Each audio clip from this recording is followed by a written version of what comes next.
नमस्कार प्यारे दर्शकों, आप सभी का दिल से स्वागत है हमारे चैनल डी के मोटिवेशन में। बूढ़े बैल ने बताया, अगर ये 3 बातें जान गए तो औलाद पर कभी संकट और गरीबी का दूर दूर तक नाता नहीं रहता। प्रिय दर्शकों, ये कथा बहुत ही मोटिवेशनल है जो आपके जीवन में अत्यंत महत्वपूर्ण हिस्सा निभाएगी। तो प्रिय दर्शकों, समय न नष्ट करते हुए कहानी आरंभ करते हैं। एक गांव में पंडित जी रहते थे जिनका नाम था दीनदयाल। जैसा उनका नाम वैसी ही उनकी सादा और संतोषी जीवन शैली थी। पंडित जी का हर दिन भक्ति और सेवा में बीतता था। अमावस्या और पूर्णिमा के शुभ अवसरों पर गांव के लोग उन्हें अपने घर बुलाकर यथाशक्ति दान देते, दाल, चावल, आटा और कभी कभी थोड़े बहुत पैसे। अगर कोई सत्संग या कथा का अवसर होता तो पंडित जी निस्वार्थ भाव से सत्यनारायण कथा सुनाते। अगर कोई निर्धन उन्हें बुलाता तो वे केवल अन्नदान लेकर ही संतुष्ट हो जाते, और यदि कोई समर्थ होता तो कुछ पैसे भी दे देता। उनका परिवार छोटा था, पत्नी श्यामा, एक बेटा और एक बेटी। 4 प्राणियों का परिवार किसी तरह गुजर बसर कर रहा था। समय कठिन होता जा रहा था और धीरे धीरे गांव में लोग उन्हें बुलाना बंद कर चुके थे। न कथा का बुलावा आता, न दान मिलने की कोई आशा। पंडित जी खाली झोला लिए घर लौट आते। एक दिन उनकी धर्मपत्नी श्यामा ने बड़े प्रेम से कहा, पंडित जी, सुना है हमारे राजा बहुत दानवीर हैं, आप उनसे मिलने जाइए। शायद वे आपकी कोई सहायता कर दें या कुछ काम दे दें। भला इस पंडिताई में क्या रखा है जब 2 समय का भोजन जुटाना भी मुश्किल हो रहा है। पंडित जी ने मन में गंभीर विचार किया और कहा, श्यामा, तुम समझती नहीं, राजा के दरबार में पहुंचना हमारे लिए सहज नहीं है। न जाने हमें अंदर जाने भी देंगे या नहीं, और यदि कोई भूल चूक हो गई तो राजा हमें दंड दे देंगे। भला हम जैसे मामूली पंडित का दरबार में क्या काम। समय बीतता गया लेकिन परिस्थिति नहीं बदली। पंडित जी के घर का चूल्हा ठंडा रहने लगा। एक दिन पूर्णिमा के पवित्र दिन पंडित जी किसी पुराने यजमान के घर दान लेने गए। उन्होंने बड़े विनम्र भाव से पूछा, भैया, क्या आज पूर्णिमा के शुभ अवसर पर कुछ दान मिलेगा। लेकिन उस यजमान, जो गांव के ठाकुर थे, ने कहा, पंडित जी, हमने तो इस बार दूसरे पंडित जी को दान दे दिया है। वे ही अब पूरे गांव में दान पुण्य ले जाते हैं, आप तो कहीं दिखते ही नहीं। पंडित जी के मन में निराशा छा गई। उन्होंने सोचा, यह कौन नया पंडित है जिसने हमारे पेट पर लात मार दी। फिर भी पंडित जी ने बिना क्रोध किए विनम्रता से कहा, ठीक है भैया, हम चलते हैं। ठाकुर की पत्नी ने दरवाजे से यह सब सुना और तुरंत अपने पति से बोली, ब्राह्मण को खाली हाथ लौटाना उचित नहीं है।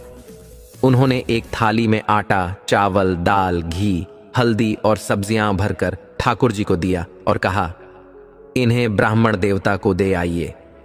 ठाकुर ने वह सब पंडित जी के झोले में डाल दिया।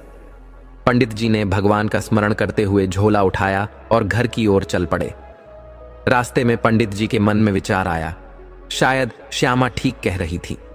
राजा से मिलकर कुछ सहायता मांगनी चाहिए, पर क्या पता राजा हमारी बात सुने भी या नहीं। यदि राजा नाराज हो गए तो पूरा परिवार संकट में पड़ जाएगा। नहीं, भले ही कठिन हो, मैं मजदूरी कर लूंगा, लेकिन अपने बच्चों को भूखा नहीं सोने दूंगा। इस विचार में डूबे पंडित जी धीरे धीरे आगे बढ़ रहे थे। तभी एक साइकिल सवार व्यक्ति उनके पीछे पीछे आता दिखा। उसने पंडित जी को देखकर साइकिल रोकी और बोला, अरे पंडित जी, आप कैसे हैं। पंडित जी ने हैरानी से उसकी ओर देखा और कहा, भैया, तुम कौन हो, मुझे पहचान नहीं आ रहे हो। वह व्यक्ति हंसते हुए बोला, पंडित जी, क्या आपने मुझे पहचाना नहीं। मैं श्यामू हूं, ठाकुर राम प्रसाद का बेटा। याद है जब मुझे बहुत तेज पेट दर्द हुआ था, तब आप हमारे गांव आए थे। आपने जो जड़ी बूटी दी थी उससे मेरा दर्द ठीक हो गया था। उसी दिन से मैं आपका भक्त हूं। पंडित जी ने मुस्कुराते हुए कहा, अच्छा अच्छा, तो तुम श्यामू हो। बहुत दिन बीत गए उस बात को, तब तुम कोई 15-16 साल के रहे होंगे। श्यामू ने आदर से कहा, पंडित जी, आप साइकिल पर बैठ जाइए, मैं भी आपके गांव की ओर जा रहा हूं, आपको वहीं छोड़ दूंगा। पंडित जी स्नेहपूर्वक श्यामू की साइकिल पर बैठ गए और दोनों गांव की ओर चल पड़े। पंडित जी ने संकोच से श्यामू से पूछा, बेटा, तुम आजकल क्या काम करते हो। श्यामू ने आदरपूर्वक उत्तर दिया, पंडित जी, हमने शहर में एक पान की दुकान खोली है, वही पान बेचते हैं और अच्छी कमाई हो जाती है। ऊपर से हमारे पास खेत भी हैं। अम्मा बाबूजी का इकलौता बेटा हूं, सो प्रभु की कृपा से सब कुछ ठीक चल रहा है। बस अब शादी की तैयारी हो रही है। जैसे ही अम्मा बाबूजी को कोई अच्छी लड़की पसंद आएगी, शादी तय हो जाएगी। आप तो हमारे विवाह में जरूर चलिएगा। पंडित जी ने प्रसन्नता से कहा। अरे हाँ बेटा, हम जरूर आएंगे। तुम्हारा विवाह हम ही करवाएंगे, लेकिन हमारी दक्षिणा भी ठीक ठाक होनी चाहिए। श्यामू हंसते हुए बोला, पंडित जी आप चिंता ना करें, हम पान की दुकान से अच्छी आमदनी कर लेते हैं, दक्षिणा भी भरपूर देंगे। हमारे पास धन का अभाव नहीं और कंजूसी हमसे कोसों दूर है। थोड़ी देर बाद पंडित जी गंभीर होकर बोले, बेटा एक बात कहनी है, कोई ऐसा काम दिलवा दो जिसमें नशा ना हो और जिससे 4 पैसे मिल जाएं। इस दान पर निर्भर रहकर घर नहीं चलता, हमारा मन अब नौकरी करने का है। श्यामू ने सहर्ष कहा, पंडित जी हमारे शहर में बहुत से व्यापारी हैं, मैं उनसे बात करके आपको किसी दुकान में काम दिलवा दूंगा। आप दुकान पर काम भी करेंगे और अमावस्या पूनम के दिन अपनी पंडिताई भी करते रहेंगे। इससे आपकी गृहस्थी आसानी से चल जाएगी। पंडित जी ने राहत की सांस लेते हुए कहा, ठीक है बेटा, तुम जरूर किसी से बात करना, कल से ही हम काम शुरू कर देंगे। बातों बातों में दोनों गांव पहुंच गए। पंडित जी ने अपने घर के पास पहुंचकर कहा, बेटा हमें यहीं उतार दो, अब हम घर चले जाएंगे। श्यामू ने पंडित जी को साइकिल से उतारा और आदर पूर्वक नमस्कार करते हुए बोला, पंडित जी जैसे ही किसी व्यापारी से बात होगी मैं आपको खबर भेज दूंगा। पंडित जी ने प्रसन्नता से सिर हिलाया और श्यामू का धन्यवाद किया। श्यामू साइकिल लेकर अपने काम पर चला गया और पंडित जी घर के अंदर प्रवेश कर गए। जैसे ही पंडित जी घर पहुंचे, उनकी पत्नी श्यामा ने दरवाजे से ही उनका झोला पकड़ लिया। उसे विश्वास था कि अमावस्या के दिन भरपूर अन्न मिलेगा और आज बच्चे तृप्त होकर भोजन करेंगे। उनकी बेटी समझदार थी, लेकिन बेटा अभी केवल 12 साल का था और अक्सर खाने के लिए जिद करता था। जब श्यामा ने झोला हाथ में लिया तो उसे हल्का लगा। उसने पंडित जी के चेहरे की ओर देखा और चिंतित होकर पूछा, क्या बात है पंडित जी, आज कुछ नहीं मिला क्या? पंडित जी बाहर तख्त पर बैठ गए, पंखा उठाकर हवा करने लगे और निराशा से बोले, आज इतना ही मिला है, इसी से काम चला लो, लेकिन चिंता मत करो, हमने एक आदमी से बात की है, अब हम नौकरी करेंगे, नौकरी मिलते ही सब दुख दूर हो जाएंगे। श्यामा पंडित जी के बगल में बैठ गई और बोली, पंडित जी इस उम्र में आप नौकरी करेंगे? पंडित जी मुस्कुराते हुए बोले, अरे हमें खेत में हल तो जोतना नहीं है, किसी सेठ की दुकान में सामान बेचेंगे, साड़ी बर्तन या ऐसा ही कुछ। भगवान की कृपा से सब ठीक हो जाएगा, तुम चिंता मत करो, कुछ दिनों के दुख के बाद सुख ही सुख होगा। श्यामा मुस्कुराते हुए उठी और बोली, अच्छा ठीक है, मैं आपके लिए पानी लेकर आती हूं। वह आंखों में आंसू लिए घर के मंदिर में गई और दुर्गा मां की मूर्ति के सामने हाथ जोड़कर बोली, हे मां, हम नित्य आपकी पूजा करते हैं, लेकिन आपको हमारी गरीबी दिखाई नहीं देती? क्या आप केवल अमीरों की माता हैं? हमारे बच्चे भूखे रहते हैं, हम पति पत्नी तो भूख सह लेते हैं, लेकिन बच्चे नहीं सह पाते। कृपा कीजिए मां, यदि हमारी भक्ति में थोड़ी भी शक्ति है तो हमारा भाग्य बदल दीजिए। अभी वह प्रार्थना कर ही रही थी कि दुर्गा मां की मूर्ति पर चढ़ा हुआ एक फूल उसकी हथेली में आ गिरा। ऐसा लगा मानो मां ने आशीर्वाद दिया हो। श्यामा की आंखों में विश्वास जाग उठा। उसने मां दुर्गा के चरणों में प्रणाम कर कहा, मां, अब मुझे विश्वास है कि पंडित जी की नौकरी अवश्य लगेगी। फिर वह रसोई में जाकर पानी और गुड़ का कटोरा लेकर पंडित जी के पास आई और बोली, लीजिए पंडित जी, थोड़ा गुड़ और पानी ले लीजिए, अब मैं खाना बनाने जा रही हूं, रात को हम सब मिलकर भोजन करेंगे। पंडित जी ने गुड़ खाते हुए कहा, आज तो हमारा पेट भरा हुआ है, श्यामू ने आते वक्त अच्छा खासा नाश्ता करवा दिया था, इसलिए अब खाना नहीं खाऊंगा, तुम बच्चों के साथ मिलकर खा लेना। श्यामा ने मुस्कुराते हुए कहा, पंडित जी हमें बेवकूफ मत बनाइए, जो भी मिला है उसे हम सब मिल बांट कर खाएंगे। कल से आप नौकरी करने जा ही रहे हैं, जब काम से लौटेंगे तब हम अच्छे से भरपेट भोजन करेंगे, लेकिन आज जो है उसी में संतोष करेंगे। पंडित जी ने श्यामा के चेहरे को निहारते हुए मन में सोचा, इस नारी ने मेरे जीवन में कितनी कठिनाइयां देखी हैं, लेकिन फिर भी इसका साथ और मुस्कान कभी कम नहीं हुई। यही तो मेरी सच्ची शक्ति है। रात में पंडिताइन ने प्रेम पूर्वक भोजन बनाकर बच्चों को भरपेट खिलाया, लेकिन स्वयं और पंडित जी ने बस थोड़ा थोड़ा ही खाया। रात ढल चुकी थी। पंडित जी खटिया पर लेट गए। उनकी पत्नी श्यामा स्नेहपूर्वक उनके पैरों को दबाते हुए पूछने लगी, पंडित जी, क्या सच में आप नौकरी करेंगे? पंडित जी ने माथे पर हाथ रखकर गंभीरता से कहा, हाँ पंडिताइन, अब हमें नौकरी करनी होगी। दान से मिले चावल से बच्चों का पेट नहीं भरता। कल शहर जाकर कोई काम ढूंढेंगे। यदि सेठ भला हुआ तो एडवांस लेकर राशन पानी लाएंगे, और यदि कंजूस मिला तो उधार में ही सही, पर कुछ लाएंगे। बच्चों को भूखा नहीं रहने देंगे। पंडिताइन बच्चों के पास जमीन पर लेट गई। सोने का प्रयास किया, लेकिन मन में चिंताएं थीं। थोड़ी देर में वह गहरी नींद में चली गई। पर पंडित जी रात भर करवटें बदलते रहे, विचारों में खोए रहे कि कैसे बच्चों के लिए अच्छा जीवन सुनिश्चित करें। सुबह 4 बजते ही पंडित जी उठ गए। धोती और अंगोछा उठाकर नदी किनारे स्नान करने चले गए। उनके मन में प्रभु के प्रति अटूट विश्वास था। स्नान के बाद पंडित जी घर लौटकर पूजा कक्ष में भगवान का ध्यान करने बैठ गए। आरती के समय जब घंटी की मधुर ध्वनि गूंजी, तब पंडिताइन की आंख खुली। वह उठकर बाहर आई और देखा कि पंडित जी पूजा कर रहे थे। वह चिंतित होकर पूछने लगी, पंडित जी, आप रात भर सोए नहीं? पंडित जी ने मुस्कुराते हुए कहा, अरे नहीं पंडिताइन, हम सोए थे, बस आज जल्दी उठ गए क्योंकि हमें शहर जाना है। पूजा जल्दी समाप्त कर ली है। पंडिताइन ने शक भरी नजरों से देखा, लेकिन कुछ नहीं कहा। पंडित जी ने हंसते हुए कहा, हमने गाय का दूध निकाल लिया है, अब तुम अदरक की चाय बना दो, पीकर हम निकलेंगे। पंडिताइन बोली, 2 मिनट दीजिए, मैं स्नान कराती हूं। पंडित जी ने रोकते हुए कहा, इतना समय नहीं है पंडिताइन, हमें पैदल ही शहर जाना है और रास्ता लंबा है। पंडिताइन ने चूल्हे पर गुड़ की चाय चढ़ा दी और गिलास में छानकर पंडित जी को दी। वह बोली, सिर्फ चाय पीकर चले जाएंगे? पंडित जी ने शांत भाव से कहा, हाँ, हमारे पास 10 पैसे हैं, रास्ते में भूख लगी तो कुछ खा लेंगे, तुम चिंता मत करो।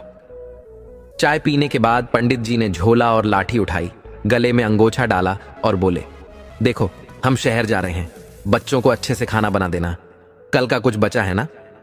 पंडिताइन ने सिर हिलाते हुए हामी भरी। पंडित जी ने दरवाजे से बाहर निकलते हुए कहा, जल्दी लौट कर आऊंगा।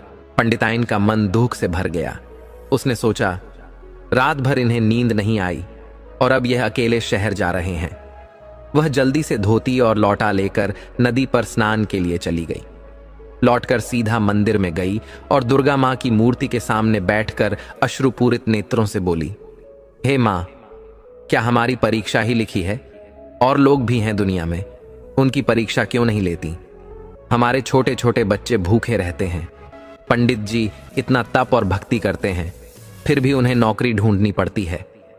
यदि आज आपने कृपा नहीं की तो मैं अब आपकी पूजा नहीं करूंगी। इतना कहकर पंडिताइन उठ खड़ी हुई और दृढ़ स्वर में बोली, जब तक हमारे अच्छे दिन नहीं आएंगे तब तक आपकी पूजा नहीं होगी। घर के कामों में लगते हुए भी दिन भर उसका मन पंडित जी में ही लगा रहा। बच्चों को स्नान कराकर उसने खाना खिलाया और पाठशाला भेज दिया। खुद भूखी रही, लेकिन एक आशा और विश्वास मन में संजोए रही कि प्रभु अवश्य मार्ग दिखाएंगे। उधर पंडित जी पैदल चलते चलते आखिरकार शहर पहुंचे। 4 घंटे की यात्रा के बाद जब वे शहर पहुंचे तो देखा कि अधिकतर दुकानें बंद थीं, लेकिन श्यामू की पान की दुकान खुली थी। पंडित जी ने उसकी दुकान के पास जाकर रुकते ही श्यामू ने बाहर आकर उनके चरण स्पर्श किए। अरे पंडित जी, आप आ गए, आइए बैठिए, मैंने एक सेठ से बात कर ली है, आज ही आपकी नौकरी शुरू करवा दूंगा। पंडित जी ने प्रसन्नता से कहा, ठीक है बेटा, आज से ही हम काम शुरू कर देंगे। कुछ देर बाद सेठ दुकान पर आया। श्यामू ने पंडित जी का परिचय कराया। सेठ जी, यही वह पंडित जी हैं जिनके बारे में मैंने बताया था। सेठ ने पंडित जी को ऊपर से नीचे तक देखा और पूछा, क्या आपने पहले कभी किसी दुकान में काम किया है? पंडित जी ने विनम्रता से उत्तर दिया, नहीं सेठ जी, हम पंडित हैं। कथा, पूजा पाठ और विवाह के अनुष्ठान करके जो दान दक्षिणा मिलती है उसी से हमारा जीवन चलता है। हमने आज तक नौकरी नहीं की है, यह हमारी पहली नौकरी होगी। सेठ जी ने थोड़ी असमंजस में श्यामू की ओर देखा और बोले, श्यामू, बुरा मत मानना, लेकिन हमें ऐसा व्यक्ति चाहिए जिसे काम का पहले से अनुभव हो। हमारी दुकान में बड़े बड़े पैसों का हिसाब किताब करना पड़ता है। पंडित जी भले ही पूजा पाठ में निपुण हों, लेकिन वे इस प्रकार के काम को संभाल नहीं पाएंगे। हमें क्षमा करें, पर मैं इन्हें नौकरी नहीं दे सकता। पंडित जी यह सुनकर उदास हो गए, लेकिन उन्होंने कुछ नहीं कहा। श्यामू ने उनके कंधे पर हाथ रखते हुए ढांढस बंधाया। पंडित जी, आप चिंता मत कीजिए, मैं और कोशिश करता हूं। किसी और दुकान में बात करते हैं, कहीं ना कहीं तो आपका काम बन ही जाएगा। श्यामू पंडित जी को लेकर पूरे बाजार में हर दुकान पर गया, लेकिन कोई भी पंडित जी को काम देने को तैयार नहीं हुआ। किसी दुकान में पहले से नौकर काम कर रहे थे, तो कहीं मालिक के बच्चे ही काम संभाल रहे थे। अंततः पंडित जी को किसी भी जगह नौकरी नहीं मिली। मायूस होकर पंडित जी ने श्यामू से कहा, श्यामू, हमारा तो भाग्य ही खराब है। हमने सोचा था कि नौकरी करके अपने बच्चों का पेट भरेंगे, लेकिन अब क्या करें। लगता है हमें किसी भी तरह यह कठिन समय काटना ही पड़ेगा। और अब तो हमारे घर में अन्न का भी अभाव हो गया है। जो भोजन बचा था वह रात में समाप्त हो गया और आज सुबह भी कुछ नहीं बचा। अब बच्चों को क्या खिलाएंगे। पंडित जी ने निराश होकर कहा, श्यामू, लगता है आज हमें और हमारे परिवार को भूखा सोना पड़ेगा। श्यामू ने पंडित जी के कंधे पर हाथ रखते हुए दृढ़ता से कहा, नहीं पंडित जी, आपके परिवार को भूखा नहीं सोने दूंगा। चलिए मेरे साथ। श्यामू पंडित जी को पास की एक राशन की दुकान पर ले गया। वहां से उसने दाल, चावल, आटा, घी, तेल, गुड़ और चीनी, जो भी जरूरी सामान था, सब कुछ खरीद कर पंडित जी को दे दिया। उसने कहा, लीजिए पंडित जी, यह राशन 2-3 दिन चलेगा। तब तक मैं कुछ और इंतजाम करने की कोशिश करूंगा। यदि कोई नौकरी मिल गई तो आपको खबर दूंगा। आप चिंता मत कीजिए। पंडित जी ने कृतज्ञता से कहा, बेटा, तुमने आज हमारी बहुत सहायता की है। हम वादा करते हैं कि तुम्हारा यह उपकार कभी नहीं भूलेंगे और तुम्हारा आर्ण अवश्य चुकाएंगे। श्यामू ने मुस्कुराते हुए कहा, पंडित जी, कैसी बात करते हैं। यह तो हमारा सौभाग्य है। आपकी वजह से ही तो आज मैं जीवित हूं। इसमें कोई एहसान कैसा। पंडित जी ने कहा, देखो बेटा, हमें ऐसा ही लग रहा है जैसे तुमने हमें दान दिया हो। श्यामू ने सादगी से उत्तर दिया, पंडित जी, आप भी तो सबसे दान ग्रहण करते हैं। बस समझ लीजिए, यह भी उसी भावना से दिया गया है। पंडित जी ने उसे हजारों आशीर्वाद देते हुए राशन का झोला उठाया और अपने घर की ओर रवाना हो गए। रात में पंडिताइन ने सारे काम खत्म करने के बाद खटिया पर लेटकर कुछ देर विश्राम किया। नींद में वह एक अद्भुत स्वप्न देखती है। स्वप्न में एक अत्यंत सुंदर स्त्री प्रकट होती है, जिसने लाल रंग की साड़ी पहन रखी है और गहनों से सजी हुई है। उसके मुख पर एक मोहक मुस्कान है। उसे देखते ही पंडिताइन के हृदय में असीम शांति और आनंद का संचार होता है। पंडिताइन स्वप्न में ही बोल उठती है, माता जी, आप कौन हैं? आपका रूप देखकर हमारा मन कितना शांत और प्रसन्न हो गया है। वह दिव्य स्त्री पंडिताइन के पास बैठकर कहती है, हम वही हैं जिससे तुम अभी नाराज होकर बातें कर रही थीं और शिकायत कर रही थीं। ये सुनते ही पंडिताइन चौंक जाती है। वह खटिया से उठकर मां के चरणों में अपना सिर रखकर फूट फूट कर रोने लगती है। वह कहती है, हे माता रानी, हमें क्षमा करें। आपके अलावा हमारा और कोई नहीं है। क्या एक बेटी अपनी मां से नाराज नहीं हो सकती? मां दुर्गा ने करुणा भरे नेत्रों से पंडिताइन को देखा और अपने दोनों हाथों से उसे उठाया। बड़े स्नेह से उसकी ओर देखते हुए उन्होंने कहा, हां पुत्री, तुम हमसे नाराज हो सकती हो। तुम्हें हम पर पूरा अधिकार है। हमने कब रोका है? लेकिन यह भी सत्य है कि जो जैसा कर्म करता है उसे वैसा ही फल मिलता है। तुम्हारे और पंडित जी के कुछ पूर्व जन्म के कर्मों के कारण ही यह कठिन समय आया है। परंतु चिंता मत करो, हम तुम्हारी मां हैं। यदि तुम हमारी भक्ति करती हो और हम तुम्हारे कष्ट दूर न करें तो फिर हमारे होने का क्या अर्थ? मां दुर्गा ने स्नेहपूर्वक कहा, तुम्हें यह कष्ट इसलिए सहना पड़ रहा है क्योंकि पूर्व जन्म में तुम दोनों ने किसी को बहुत कष्ट दिया था। लेकिन अब हम तुम्हें इस कष्ट से उबारने का मार्ग बताते हैं। अपने पंडित जी से कहो कि वे राजा के पास जाएं और राजा से बस इतना कहें, राजा जी, पुण्य की जड़ पाताल में है। यही कहना है और कुछ नहीं। पंडिताइन ने हाथ जोड़कर निवेदन किया, हे मां, मैं अवश्य उनसे यह बात कहूंगी। लेकिन पंडित जी हमारी बात नहीं मानते। मां दुर्गा ने मुस्कुराते हुए कहा, पुत्री, चिंता मत करो, इस बार पंडित जी तुम्हारी बात अवश्य मानेंगे, क्योंकि जिस कार्य के लिए वे गए थे वह सफल नहीं हुआ। जब तुम उन पर दबाव डालोगी तो वे राजा के पास जाने के लिए तैयार हो जाएंगे। इसके बाद मां दुर्गा खटिया से उठी और पंडिताइन को आशीर्वाद देते हुए कहा, अब हम चलते हैं पुत्री, तुम हमसे नाराज मत होना, हमने तुम्हारा कार्य पूरा कर दिया है। अब तुम्हारे जीवन में किसी वस्तु की कमी नहीं रहेगी। और हां, अब कभी रोना मत, क्योंकि तुम्हारे आंसू हमें पीड़ा देते हैं। इतना कहकर मां दुर्गा अंतर्ध्यान हो गई। अचानक पंडिताइन की आंखें खुलीं और वह खटिया से उठकर बैठ गई। मन में विचार उमड़ने लगे, यह कैसा स्वप्न था? क्या सचमुच मां दुर्गा ने हमें दर्शन दिए थे?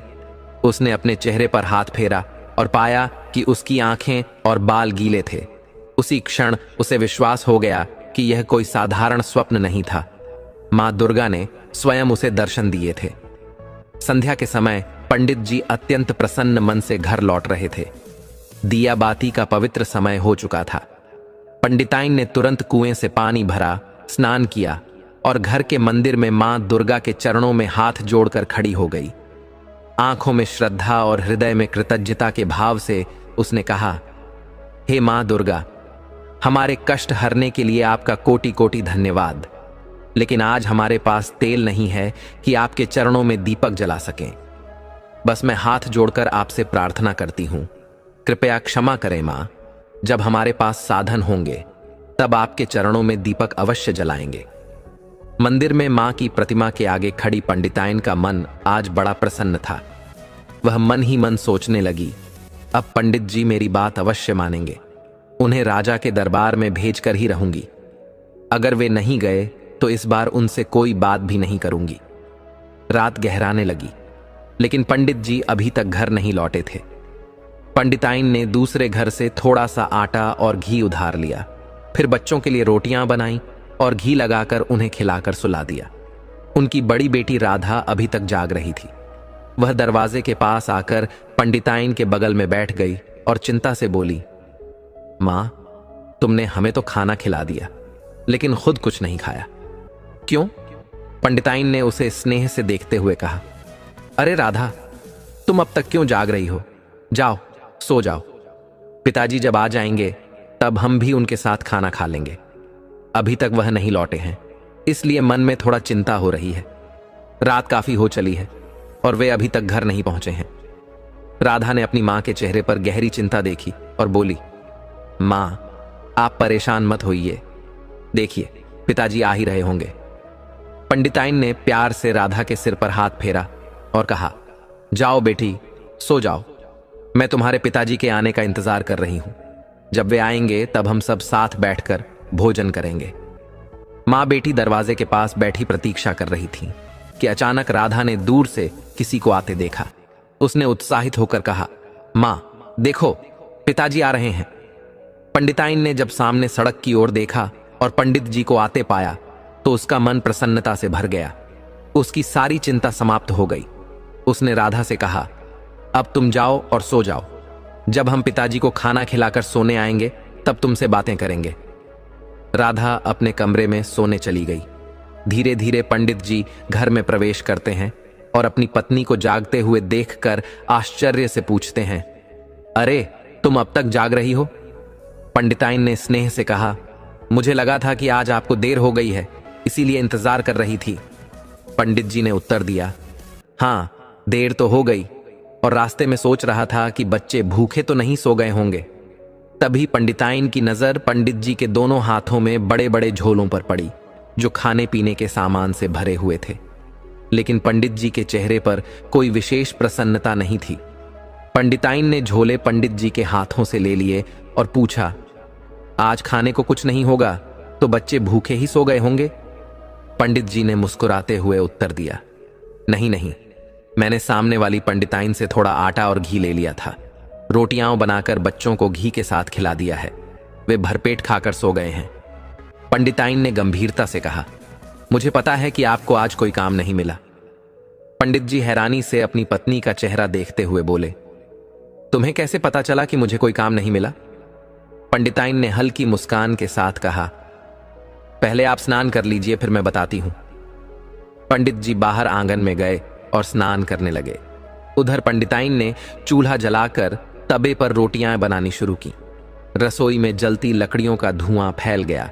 पंडिताइन सोचने लगी, अगर थोड़ा पैसा आ जाए तो बाहर एक पक्का कमरा बनवाएंगे और वहां चूल्हा चक्की लगवा देंगे। धुआं पंडित जी की आंखों में चला गया, जिससे उनकी आंखों से आंसू बह निकले। स्नान के बाद पंडित जी घर के भीतर आए और पंडिताइन की बातों को सुनकर हंसते हुए बोले, अगर पैसा आ ही गया तो हम एक पक्का मकान बनवाएंगे और अपने बच्चों के लिए अलग अलग कमरे भी। चूल्हे की जगह कोयले वाली अंगीठी रख देंगे। पंडिताइन यह सुनकर हल्के से मुस्कुराई। पंडित जी ने भोजन किया, फिर पंडिताइन ने भी खाकर बर्तन समेटे और अपने कमरे में चली आई। पंडित जी अपनी खाट पर बैठे कुछ विचार कर रहे थे, तभी पंडिताइन उनके पास आकर बैठ गई। वह स्नेह से उनके पैर दबाने लगी और बोली, पंडित जी, हम आपसे एक बात कहना चाहते हैं। अगर आपने हमारी बात मान ली तो समझिए कि हमारी किस्मत खुल जाएगी। पंडित जी ने पत्नी की ओर देखते हुए पूछा, क्या कहना चाहती हो? पंडिताइन ने गंभीर स्वर में कहा, आज दोपहर में मैंने एक सपना देखा। मां दुर्गा ने स्वयं मुझे स्वप्न में दर्शन दिए और एक मार्ग सुझाया। पंडित जी ने धैर्य से कहा, अगर तुम्हारा सपना सच हो गया तो इसमें कोई हानि नहीं है। बताओ, तुम्हें क्या कहना है? पंडिताइन ने दृढ़ स्वर में कहा, मां दुर्गा ने मुझसे कहा है कि आपको राजा के दरबार में जाना होगा। वहां जाकर बस इतना कहना है, राजा जी, पुण्य की जड़ पाताल में है। यही कहना है और कुछ नहीं। पंडित जी ने गहरी सांस ली और बोले, तुम हमेशा राजा के पास जाने की बात करती हो, लेकिन क्या राजा हमारी बात सुनेगा? पंडिताइन ने विनम्रता से कहा, पंडित जी, ये मां दुर्गा का आदेश है, कृपया मेरी बात मान लीजिए। एक बार राजा के पास जाकर देखिए, शायद हमारी किस्मत बदल जाए। पंडित जी ने मन में हल्की झुंझलाहट के साथ कहा, तुम हमेशा राजा के पास जाने की जिद करती रहती हो। हम राजा के पास नहीं जाएंगे। हमारा काम पूजा पाठ है, दरबार में जाकर क्या करेंगे? पंडिताइन ने पंडित जी के पैर दबाते हुए गुस्से में कहा, हम झूठ नहीं बोल रहे। यह माता रानी का सपना था। अगर आप एक बार राजा जी के पास चले भी गए तो क्या बिगड़ जाएगा? धरती तो नहीं पलट जाएगी। जाइए और देखिए, यदि कुछ बनता है तो अच्छा है, नहीं बनता तो कोई बात नहीं। मैं वादा करती हूं, अगर आप इस बार नहीं गए तो फिर कभी यह बात नहीं कहूंगी। पंडित जी ने अपनी पत्नी की नाराजगी भांपते हुए मुस्कुराकर कहा, वैसे पंडिताइन, जब तुम नाराज होती हो तब तुम्हारा चेहरा और भी खिल जाता है।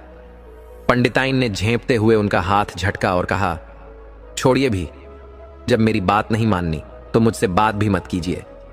जैसे ही पंडिताइन घूंघट संभालते हुए बच्चों के पास लेटने जाने लगी, पंडित जी ने उसका हाथ पकड़कर अपने पास बिठा लिया और कहा, अच्छा बाबा, मान ली तुम्हारी बात। हम राजा के पास जाएंगे, लेकिन यह तो बताओ, वहां जाकर हमें कहना क्या है? पंडिताइन ने संतोष भरी मुस्कान के साथ कहा, माता रानी ने कहा है, आपको राजा जी से बस इतना कहना है, राजा जी, पुण्य की जड़ पाताल में है और कुछ नहीं कहना है। पंडित जी ने थोड़ी देर सोचा, फिर बोले, ठीक है, अगर यह माता का आदेश है तो कुछ अच्छा ही होगा। हम राजा के दरबार में जरूर जाएंगे। अब जाओ, सो जाओ और हमें भी सोने दो। पंडिताइन का चेहरा प्रसन्नता से खिल उठा। दोनों खुशी खुशी सो गए। पंडित जी ने मुस्कुराते हुए पूछा, अब तो मुझसे नाराज नहीं हो, है ना? पंडिताइन ने हंसते हुए कहा, नहीं नहीं, हम नाराज नहीं हैं। हम तो बस बच्चों के लिए परेशान रहते हैं। अगर हमें 2 दिन भी भूखा रहना पड़े तो कोई बात नहीं, लेकिन बच्चों को भूखा नहीं देख सकते, इसलिए ही आपसे जिद करती हूं। पंडित जी ने गहरी सांस लेते हुए कहा, तुमने ठीक किया। चलो अब सो जाओ, सुबह जल्दी उठकर तैयार होंगे और राजा के दरबार चलेंगे। शायद यही माता रानी की इच्छा है, तभी तो हमें अब तक कोई काम नहीं मिला। अगले दिन पंडित जी सुबह 4 बजे उठ गए। अंधेरे में ही उन्होंने पानी भरकर आंगन में रख दिया। पंडिताइन भी उठी और पंडित जी के साथ स्नान कर लिया। कुनैं का पानी सुबह के समय गर्म होता था, जिससे स्नान करना सरल हो गया। स्नान के बाद पंडित जी ने पूजा पाठ किया और पंडिताइन श्यामा ने जल्दी जल्दी पराठे और सब्जी बना दी, क्योंकि जो राशन श्यामू ने दिया था उसमें सब्जियां भी थीं।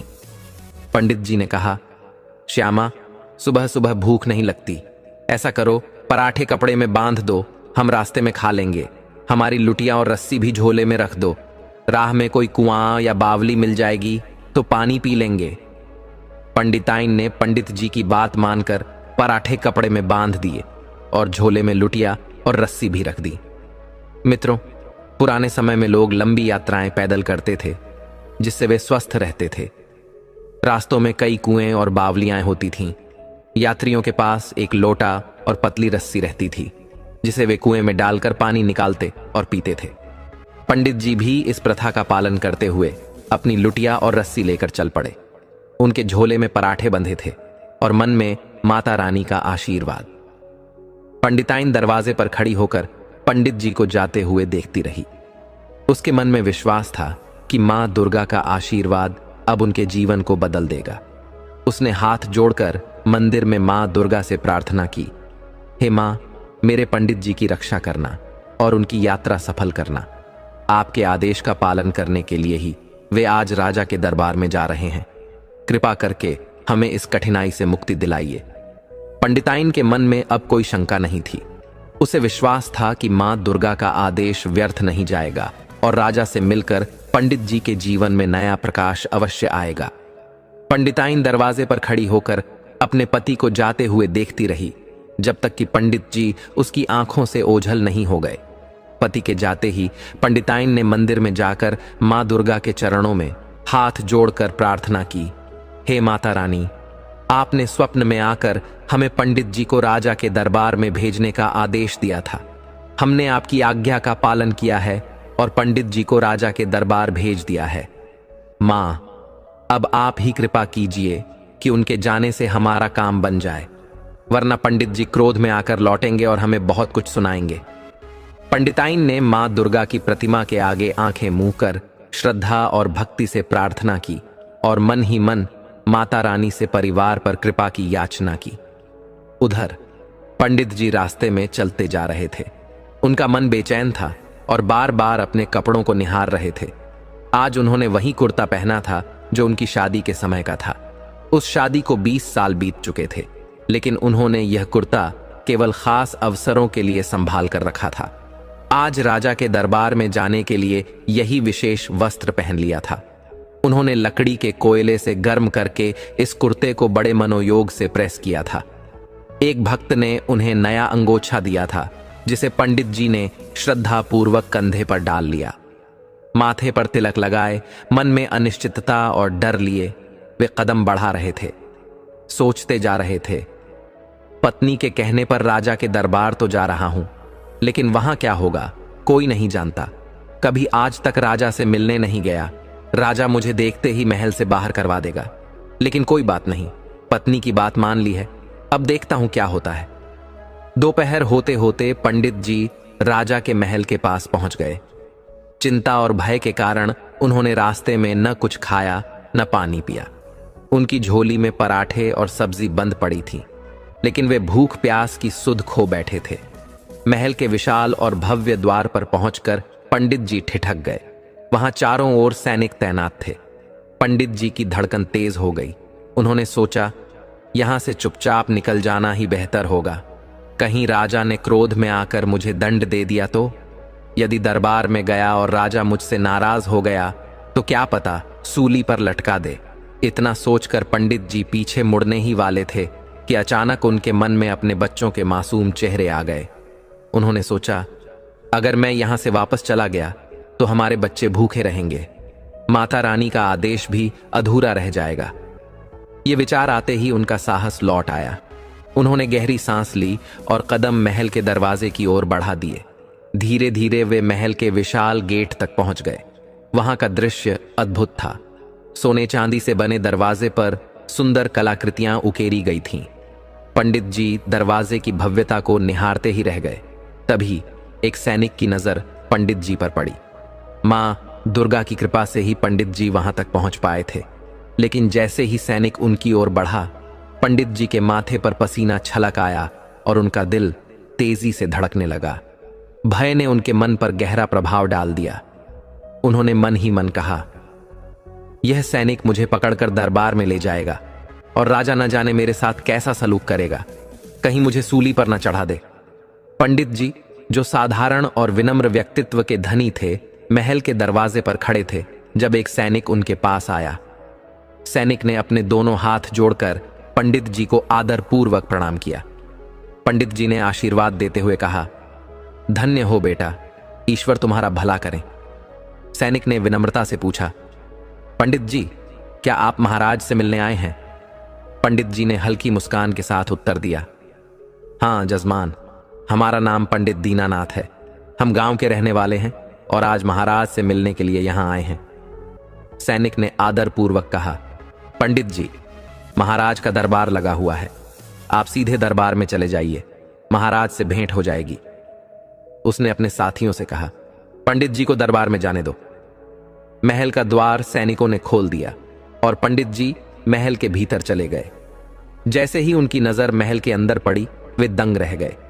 महल ऐसा प्रतीत हो रहा था मानो सोने से बना हो और उसकी दीवारों की चमक से वातावरण जगमगा रहा था। महल के सामने फैले विशाल उद्यान में तरह तरह के रंग बिरंगे फूल खिले थे और सुंदर वृक्षों से महल का आंगन अलंकृत था। पंडित जी ने विस्मय से इस अद्भुत दृश्य को देखा। इतने भव्य स्थान पर पहली बार आने का अनुभव उनके लिए अविस्मरणीय था। तभी एक और सैनिक पंडित जी के पास आया और हाथ जोड़कर प्रणाम करते हुए बोला, पंडित जी, महाराज का दरबार महल के बाहर लगा है, आप इस मार्ग से चलिए, आपको महाराज के दरबार तक पहुंचा देंगे। पंडित जी धीरे धीरे चलते हुए महाराज के दरबार की ओर बढ़े, लेकिन जैसे ही दरबार के पास पहुंचे, उनके कदम ठिठक गए। सामने राजा का विशाल सिंहासन था जो ऊंचाई पर स्थित था। सिंहासन के नीचे दरबारी और मंत्रीगण विराजमान थे। राजा को देखने के लिए पंडित जी को अपनी गर्दन ऊपर उठानी पड़ रही थी। पंडित जी थोड़ी देर द्वार पर खड़े रहे। उनके मन में डर और संकोच का भाव था, लेकिन फिर उन्होंने माता रानी का स्मरण किया और सोचा, जब इतनी दूर आ ही गया हूं तो अब लौटने का कोई प्रश्न नहीं। मां दुर्गा का आशीर्वाद हमारे साथ है, जो होगा अच्छा ही होगा। पंडित जी ने अपने माथे का पसीना पोंछा और निडर होकर दरबार के भीतर प्रवेश कर गए। राजा वीरेंद्र प्रताप कुमार उस समय एक मुकदमे की सुनवाई कर रहे थे। पंडित जी ने थोड़ा पीछे हटकर खंभे के पास खड़े होकर इंतजार किया। मुकदमे की समाप्ति के साथ ही दरबार में महाराज की जय जयकार गूंज उठी। पंडित जी खंभे से बाहर आए और दरबार में प्रवेश किया। उनके सफेद धोती कुर्ते, कंधे पर डाले अंगोछे और माथे पर चमकते चंदन के तिलक ने सबका ध्यान आकर्षित किया। पंडित जी की आंखें संकोच से झुकी थीं और वे बार बार अपना पसीना पोंछ रहे थे। राजा ने पंडित जी की ओर देखा और उनसे कहा, पंडित जी, स्वागत है, आप कैसे हैं और यहां आने का क्या कारण है? पंडित जी ने हल्की मुस्कान के साथ उत्तर दिया, महाराज, सब आपकी कृपा से ठीक है, हम भी ठीक हैं। राजा ने आगे पूछा, पंडित जी, क्या कोई समस्या है जिसके लिए आप यहां आए हैं? पंडित जी ने मन ही मन मां दुर्गा का स्मरण किया और निडर होकर बोले, राजा जी, आपकी कोई समस्या हो तो बताइए, लेकिन मैं आपसे केवल एक बात कहने आया हूं, पुण्य की जड़ पाताल में है। जैसे ही पंडित जी ने यह वाक्य कहा, उनके भीतर एक अद्भुत निडरता आ गई। मां दुर्गा का आशीर्वाद उन पर था और वे अपनी बात कहने के बाद शांत खड़े रहे। राजा ने पंडित जी की ओर ध्यानपूर्वक देखा और उनके शब्दों पर गहराई से विचार किया। बिना कोई प्रश्न किए राजा ने अपने मंत्री की ओर देखा और आदेश दिया, मंत्री जी, पंडित जी को तुरंत एक थैली अशर्फियां दे दी जाएं। मंत्री ने राजा की आज्ञा का पालन किया और सोने की अशर्फियों से भरी एक थैली पंडित जी के हाथों में दे दी। राजा से अनुमति पाकर पंडित जी ने हाथ जोड़कर विनम्रता से पूछा, महाराज, क्या अब हम जा सकते हैं? राजा ने मुस्कुराते हुए कहा, हां पंडित जी, जब आपकी कोई समस्या नहीं है तो आप जा सकते हैं। पंडित जी ने आशीर्वाद भरी मुस्कान के साथ राजा को प्रणाम किया और थैली को थामे हुए दरबार से बाहर निकले। ऐसा लग रहा था जैसे उनके कदम धरती पर नहीं पड़ रहे हों। उनके मन में असीम आनंद था। मां दुर्गा की कृपा से जो खुशी पंडित जी को आज प्राप्त हुई थी, वह जीवन में कभी महसूस नहीं हुई थी। शहर के बाजार में पहुंचकर पंडित जी ने सबसे पहले ढेर सारा राशन खरीदा, दाल, चावल, आटा, घी और मसाले। फिर उन्होंने अपने बच्चों के लिए सुंदर सुंदर कपड़े और चप्पलें ली। अपनी पत्नी श्यामा के लिए उन्होंने बड़ी श्रद्धा से रंग बिरंगी साड़ियां खरीदी और अपने लिए भी 2 जोड़ी कपड़े ले लिए। खरीदारी के बाद भी अशर्फियों की थैली भारी थी। पंडित जी ने संतोष की भावना के साथ माँ दुर्गा को मन ही मन धन्यवाद दिया और तांगे वाले से कहा, भैया हमें हमारे गांव छोड़ दो, तुम्हारा कितना किराया होगा? तांगे वाले ने पंडित जी को आदरपूर्वक कहा, पंडित जी आप तो ब्राह्मण हैं, हम आपसे किराया कैसे ले सकते हैं? आपकी जो इच्छा हो दे दीजिए, हम आपको आपके गांव छोड़ देंगे। पंडित जी तांगे में बैठ गए और आराम से हिचकोले खाते हुए अपने गांव की ओर चल पड़े। उनके मन में अपार आनंद था। बचपन से लेकर 32 वर्ष की आयु तक ऐसा सुख उन्होंने कभी अनुभव नहीं किया था। गांव पहुंचते ही तांगे वाले ने पंडित जी को घर के पास उतारा। पंडित जी ने तांगे वाले को धन्यवाद देते हुए उसकी हथेली पर कुछ पैसे रखे। तांगे वाला प्रसन्न होकर बोला, पंडित जी जब भी शहर जाना हो हमें याद करिएगा।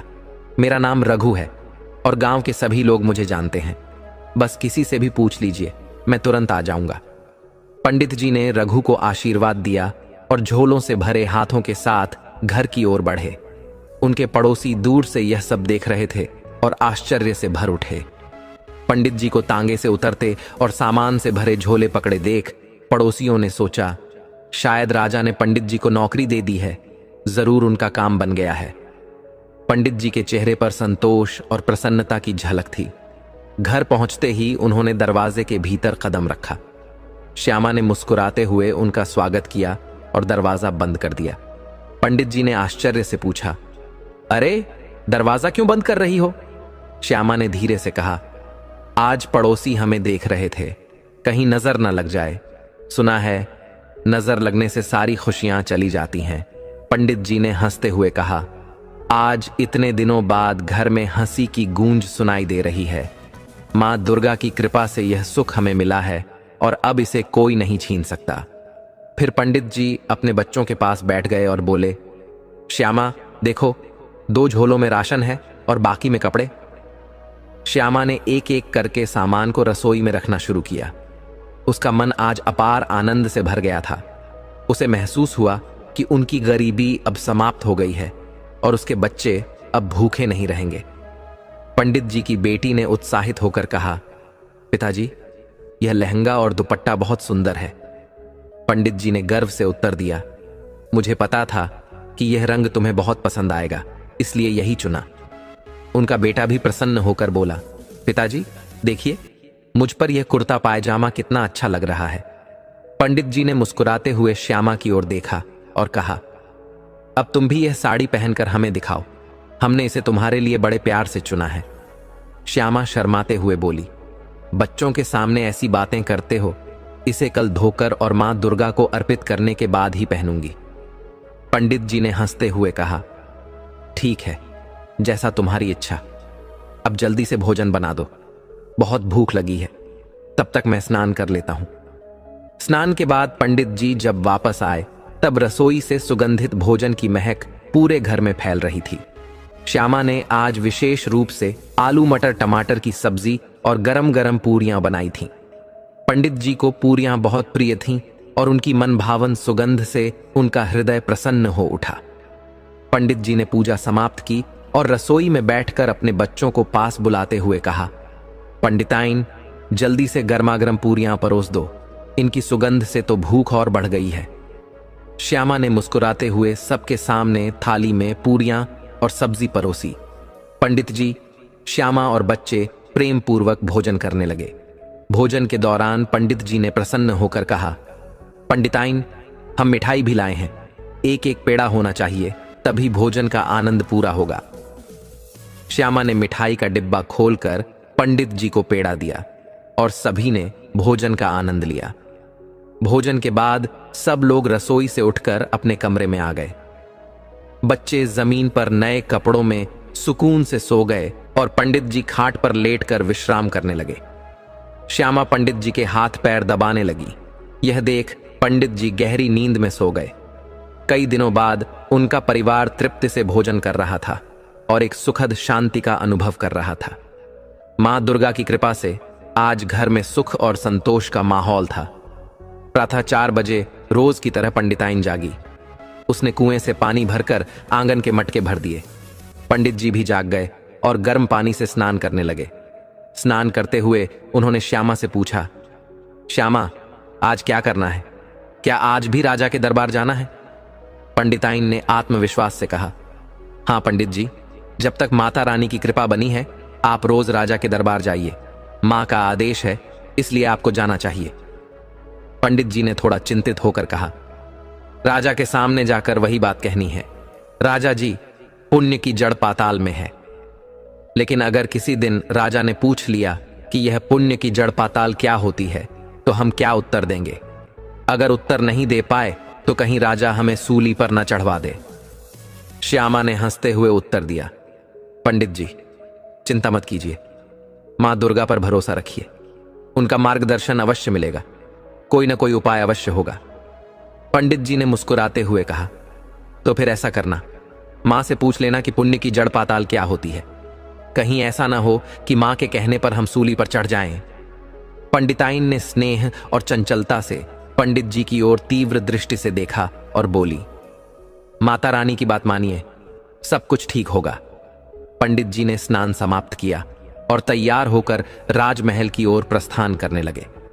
श्यामा ने उन्हें जाते हुए देखा और मन ही मन मां दुर्गा से प्रार्थना की, हे मां रानी, मेरे पंडित जी की रक्षा करना और उनकी यात्रा सफल करना। आपसे प्रार्थना है, कृपा बनाए रखना। पंडित जी के प्रस्थान के बाद पंडिताइन ने अपने घर के मंदिर में प्रवेश किया और मां दुर्गा की पूजा अर्चना में तल्लीन हो गईं। मन में श्रद्धा और विश्वास का दीप प्रज्वलित था।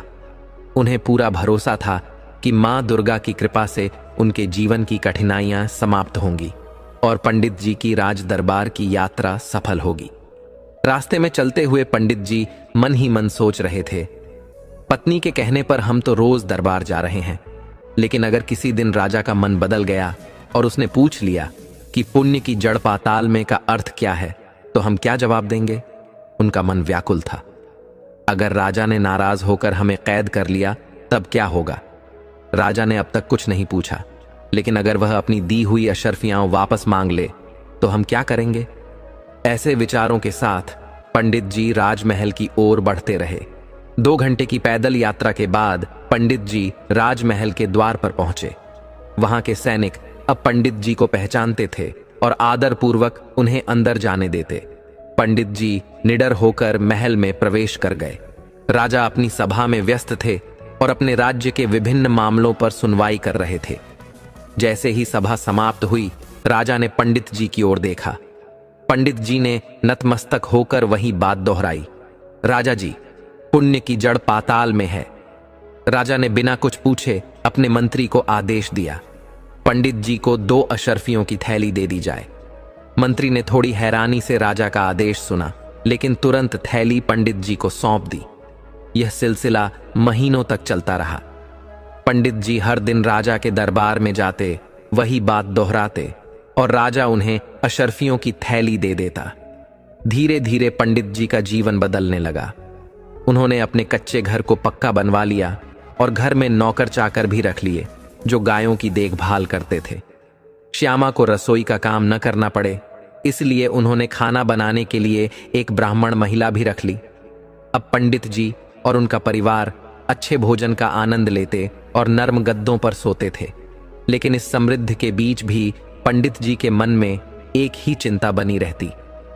अगर राजा ने कभी पूछ लिया कि पुण्य की जड़ पाताल में का मतलब क्या है, तो हम क्या जवाब देंगे?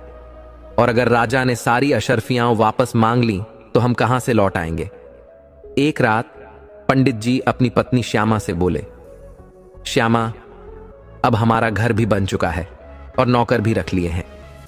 क्यों ना अब हमारी बिटिया के लिए कोई अच्छा रिश्ता देख लें? कल ही हम कोई अच्छा लड़का खोजने चलेंगे। श्यामा ने उनके चेहरे की ओर देखते हुए कहा, पंडित जी, कैसी बातें कर रहे हो? हमारी बेटी अभी सिर्फ 11 साल की है। थोड़ा रुकिए, वह 12 साल की हो जाने दीजिए, तब विवाह के बारे में सोचेंगे। पंडित जी ने नाराज होकर कहा, तुम कुछ समझती ही नहीं हो। अभी राजा कृपा कर रहे हैं, लेकिन जिस दिन उनका मन बदल गया और वे पूछने लगे कि पुण्य की जड़ पाताल में क्या होती है, उस दिन हमारा यह सुख समाप्त हो जाएगा। और अगर राजा ने अशर्फियां देना बंद कर दिया तो समझ लो हमें सूली पर लटका देंगे और तुम भी जेल की हवा खाओगी। श्यामा ने हंसते हुए उत्तर दिया, तो ठीक है, तुम जेल में खाना खा लेना। राजा जी, हमें भूखा तो नहीं मारेंगे। पंडित जी चादर ओढ़ते हुए बोले, हाँ, मजा तो तुम्हें ही आता है। इसी मुसीबत में तुमने मुझे डाल दिया है। अगर हमें कुछ हो गया तो तुम खुशी से जश्न मनाना। श्यामा ने मुस्कुराते हुए कहा, आप क्यों चिंता करते हैं? माता रानी पर भरोसा रखिए, कुछ बुरा नहीं होगा। अब सो जाइए और हमें भी सोने दीजिए। पंडित जी गहरी सोच में थे, लेकिन थोड़ी देर बाद वे गहरी नींद में सो गए। श्यामा भी उनके पास सोने की कोशिश करती रही और अंततः सो गई। पंडित जी की यही दिनचर्या बन गई थी। वे रोज दरबार में जाते, वही वाक्य दोहराते, पुण्य की जड़ पाताल में है, और राजा उन्हें अशर्फियों की थैली सौंप देता। यह सिलसिला कई महीनों तक चलता रहा। इस बीच कुछ दरबारियों के मन में पंडित जी के प्रति ईर्ष्या जाग उठी। कुछ दरबारियों ने आपस में बातें करते हुए कहा, यह पंडित रोज आता है, कुछ नहीं करता, बस एक वाक्य कहता है और राजा उसे थैली भरकर अशर्फियां दे देता है। राजा भी कितना भोला है, कभी पूछता तक नहीं कि पुण्य की जड़ पाताल में का अर्थ क्या है। हमें तो लगता है राजा को इस बारे में पूछना चाहिए। उन्हीं में से कुछ दरबारी राजा से भी नाराज रहते थे। वे पंडित जी की किस्मत पर जलते और राजा को मूर्ख समझते थे। उसी समय राजा का बेटा राजकुमार वहां से गुजर रहा था। उसने दरबारियों की सारी बातें सुन लीं, लेकिन किसी ने उसे देखा नहीं। वह चुपचाप अपने कक्ष में चला गया और अपने बिस्तर पर लेटकर गहरे विचारों में खो गया। महारानी ने अपने पुत्र को उदासी और क्रोध में अपने कक्ष में जाते देखा। वह उसके पीछे पीछे गई, लेकिन राजकुमार ने अपने कक्ष का दरवाजा बंद कर लिया। बाहर खड़े सेवकों से उसने कहा, अगर कोई पूछे तो कह देना कि मैं सो रहा हूं, मुझे कोई भी परेशान न करे। महारानी यह सुनकर वापस अपने कक्ष में चली गईं। वे सोच में डूब गईं, आखिर हमारे राजकुमार को हुआ क्या है? शाम होने पर राजा दरबार की समाप्ति के बाद अपने कक्ष में आए। उन्होंने महारानी को उदास देखा और पूछा, क्या बात है रानी, आज तुम इतनी चिंतित क्यों हो? महारानी ने कहा, महाराज, आज राजकुमार कक्ष में गया और उसने स्वयं को बंद कर लिया। वह किसी से बात नहीं कर रहा है। कृपया आप उससे बात करके देखिए कि आखिर क्या हुआ है। राजा ने महारानी की बात सुनी और गंभीरता से सोचा, आखिर हमारे पुत्र को क्या चिंता हो सकती है? राजकुमार ने अपने माता पिता के सामने क्रोधित होते हुए कहा, आज नगर भ्रमण पर गया था और वहां मैंने कुछ ऐसी बातें सुनी जिन्होंने मुझे व्यथित कर दिया। राजा जी, क्या कोई पंडित जी जिनका नाम दीनानाथ है आपके दरबार में आते हैं? राजा ने पुत्र को शांत करते हुए कहा, हाँ पुत्र, पंडित दीनानाथ नियमित रूप से हमारे दरबार में आते हैं, लेकिन तुम्हें उनसे क्या आपत्ति है और तुम इतने क्रोधित क्यों हो? राजकुमार ने गंभीर स्वर में कहा, पिताश्री, जब पंडित जी कहते हैं कि पुण्य की जड़ पाताल में है, तब आप उन्हें अशर्फियों की थैली दे देते हैं। लेकिन आज मैंने लोगों को यह कहते सुना कि आप पंडित जी की बातों में आकर मूर्ख बन रहे हैं। राज्य के लोग आप पर प्रश्न चिन्ह लगा रहे हैं। वे कह रहे हैं कि आपने कभी यह नहीं पूछा कि पुण्य की जड़ पाताल में का अर्थ क्या है, और हर दिन यूं ही पंडित जी को थैलियां सौंपते रहते हैं। राजा ने गहरी सांस लेते हुए कहा, पुत्र, यह बात सही है कि मैंने कभी यह नहीं पूछा, लेकिन जब भी पंडित जी यह वाक्य कहते हैं, हमारे भीतर एक अजीब शांति का अनुभव होता है। ऐसा लगता है मानो हमारी आत्मा हमें कहती हो कि पंडित जी को अशर्फियां दी जाए। यह एक ऐसा भाव है जिसे मैं शब्दों में व्यक्त नहीं कर सकता। राजकुमार ने आग्रह किया, पिताश्री, अब आपको यह प्रश्न करना ही होगा। हमें भी जानना है कि पुण्य की जड़ पाताल में का अर्थ क्या है। यह पूरे राज्य को पता होना चाहिए ताकि लोग आपको गलत न समझें। राजा ने गंभीरता से विचार कर कहा, ठीक है पुत्र, कल पंडित जी से इस प्रश्न का उत्तर पूछेंगे। अब तुम जाओ और विश्राम करो। राजा और रानी अपने कक्ष की ओर चले गए और अगले दिन की प्रतीक्षा करने लगे। अगले दिन पंडित दीनानाथ नियमित समय पर राजा के दरबार में पहुंचे। उन्होंने हमेशा की तरह दरबार में सिर झुकाकर कहा, राजा जी, पुण्य की जड़ पाताल में है। राजा ने अपने मंत्री से कहा, पंडित जी को अशर्फियों की थैली दी जाए। लेकिन जैसे ही मंत्री थैली देने आगे बढ़ा, राजा ने पंडित जी को रोकते हुए कहा, पंडित जी, आज हम जानना चाहते हैं कि पुण्य की जड़ पाताल में का अर्थ क्या है। यह कौन सी वस्तु है? पंडित जी कुछ क्षण मौन रहे, फिर हाथ जोड़कर बोले, महाराज, कृपया हमें आज का समय दें। कल मैं इस प्रश्न का उत्तर अवश्य दूंगा। राजा ने सहमति में सिर हिलाते हुए कहा, ठीक है पंडित जी, कल हमें इस प्रश्न का उत्तर दीजिए। फिलहाल आप अपने घर जाइए। पंडित जी ने अशर्फियों की थैली तो ले ली, लेकिन उनके हृदय में भारी उदासी थी। महल से बाहर निकलते हुए उन्होंने सोचा, अब यह सत्य हो गया है। मुझे श्यामा से कहना होगा कि आज के बाद वह मेरा चेहरा नहीं देख पाएगी, क्योंकि अब राजा हमें फांसी पर चढ़ा देगा। पंडित जी उदास मन से नगर की सड़कों पर चलने लगे। तभी तांगे वाला उन्हें देखकर रुक गया और बोला, पंडित जी आइए, मैं आपको आपके गांव छोड़ देता हूं। पंडित जी चुपचाप तांगे में बैठ गए। तांगे वाला उनका उतरा हुआ चेहरा देखकर चिंता में पड़ गया। उसने पूछा, पंडित जी, आज आप इतने उदास क्यों हैं? आप तो हमेशा हंसते मुस्कुराते रहते थे। पंडित जी ने हल्के स्वर में कहा, कुछ नहीं भाई, बस मन उदास है और तबीयत भी ठीक नहीं लग रही। तांगे वाला समझ गया कि पंडित जी के मन में कोई गहरी परेशानी है। उसने बिना कुछ और पूछे पंडित जी को उनके गांव तक पहुंचा दिया। पंडित जी ने तांगे वाले को पैसे दिए और वह विदा हो गया। घर में प्रवेश करते ही पंडित जी ने अपनी झोली एक कोने में फेंक दी। श्यामा ने यह देखा और चिंतित होकर पूछी, क्या हुआ पंडित जी, आप झोली ऐसे क्यों फेंक रहे हैं? पंडित जी ने थकी हुई आवाज में उत्तर दिया, ये लो तुम्हारी अशर्फियां, पर याद रखना ये आखिरी है। कल राजा हमें फांसी दे देगा। यह सुनकर श्यामा हैरान रह गई। ऐसा क्या हुआ? राजा ने कुछ कहा क्या? पंडित जी ने गहरी सांस लेते हुए कहा, पहले मुझे पानी पिला दो, फिर बताता हूं। उनकी बेटी दौड़ती हुई रसोई में गई और पानी का गिलास लेकर आई। उसने कहा, पिताजी लीजिए, पानी पीजिए। पंडित जी ने उदासी से बेटी की ओर देखा और बोले, लाओ बेटी, आखिरी बार हमें पानी पिला दो, कल पता नहीं हमारा क्या होगा।